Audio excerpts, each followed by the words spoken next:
নমিশন মানি না মানবো না মানি না মানবো না অবৈধ নমিনেশন নমিশন দিতে হবে দিতে হবে দাবি মুদের একটাই নমিনেশন দিতে হবে অবৈধ নমিশন মানি না মানবো না আমেরিকান নমিশন মানি না মানবো না অবৈধ নমিশন মানি না মানবো না যাকে নমিশন দেওয়া হয়েছে তাকে গাজীপুর এক আসনের লোক সেরকমভাবে চিনে না। সে মূলত হলো গিয়ে আওয়ামী লীগের এজেন্ডা, আওয়ামী লীগের এজেন্ডা হিসেবে তাকে নমিশন দেওয়া হয়েছে। সেই দাবি থেকে আমরা সেন্ট্রাল নেতাদের কাছে আমাদের অকুল আবেদন এবং স্থায়ী কমিটি নির্বাহী কমিটির সদস্যদের কাছে আমাদের অকুল আবেদন, যাতে গাজীপুরে এক আসনকে পূর্ণ বিবেচনা করে একজন সৎ ও যোগ্য মানুষের হাতে যেন এই গাজীপুর এক আসন তুলে দেওয়া হয়। বাংলাদেশে আপনারা জানেন যে 1200 পৌরসভা আছে।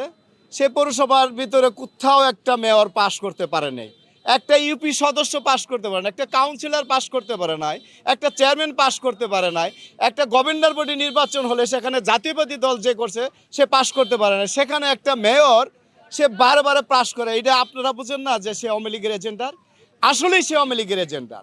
সে আওয়ামী লীগের নৌকা মার্কায় সে 3 টার্ম 2009 থেকে এই 2024 সাল পর্যন্ত আকাম মোজাম্মেল হয়ে সে কাজ করেছে। এর জন্য বলি সে আওয়ামী লীগের এজেন্ডার। এবং তাকে যে সানশাইন আটা ময়দা সুজি ভালোবাসায় তৈরি নমিশন দিয়েছে, তাকে যাতে আওয়ামী লীগের যে দোসর আছে সেই দোসরকে আবার এই বাংলার মাটিতে পূর্ণ বহাল করার জন্য, এর জন্য বলি সে আওয়ামী লীগের দোসর।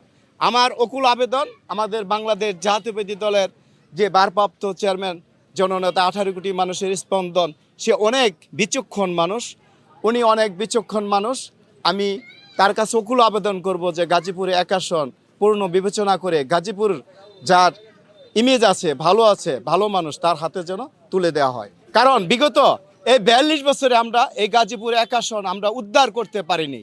সেই জন্য বলছি যে আজকে যাকে নমিশন দেওয়া হয়েছে সে আসলে আওয়ামী লীগের মানুষ। এর জন্য বাংলাদেশ জাতীয়বাদী দলের অঙ্গ সংগঠনের সকল নেতৃবৃন্দ আমরা কাশিমপুর থানার আমরা এই নমিশনকে আমরা অবৈধ ঘোষণা করিতেছি। আমরা এই নমিশন এক আসনের নমিশন মানি না, মানব না। জনাব ভারপ্রাপ্ত তারেক রহমান সাহেবকে এই কাশিমপুরবাসীর পক্ষ হতে এবং গাজীপুর এক আসনের পক্ষ হতে বিনীতভাবে অনুরোধ করব যে এগুলা অবশ্যই প্রত্যেকটা বিচার বিশ্লেষণ করে দেখবেন। যদি এই নমিনেশনকে পুনর্বিবেচনা করা সম্ভব হয় তাহলে আগামীতে গাজীপুর এক আসনের যে একটা মানুষের ইমেজ, মানুষের যে প্রত্যাশা সেটা পূরণ হবে।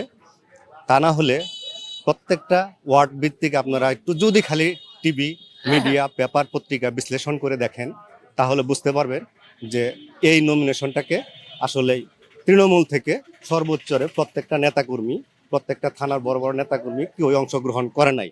তার মানে এটাই বোঝায় এটাকে গ্রহণ করে নাই এই নমিনেশনটাকে। আমি বিনীতভাবে অনুরোধ করব যারা ঊর্ধ্বতন কর্মকর্তা আছেন বাংলাদেশ জাতীয়তাবাদী দলের, তাদেরকে এই গাজীপুর এক আসনের নমিনেশনটা জানি পুনরায় বিবেচনা করে কাজী সাইদুল আলম বাবুলকে এই নমিনেশনটা দেওয়া হয়।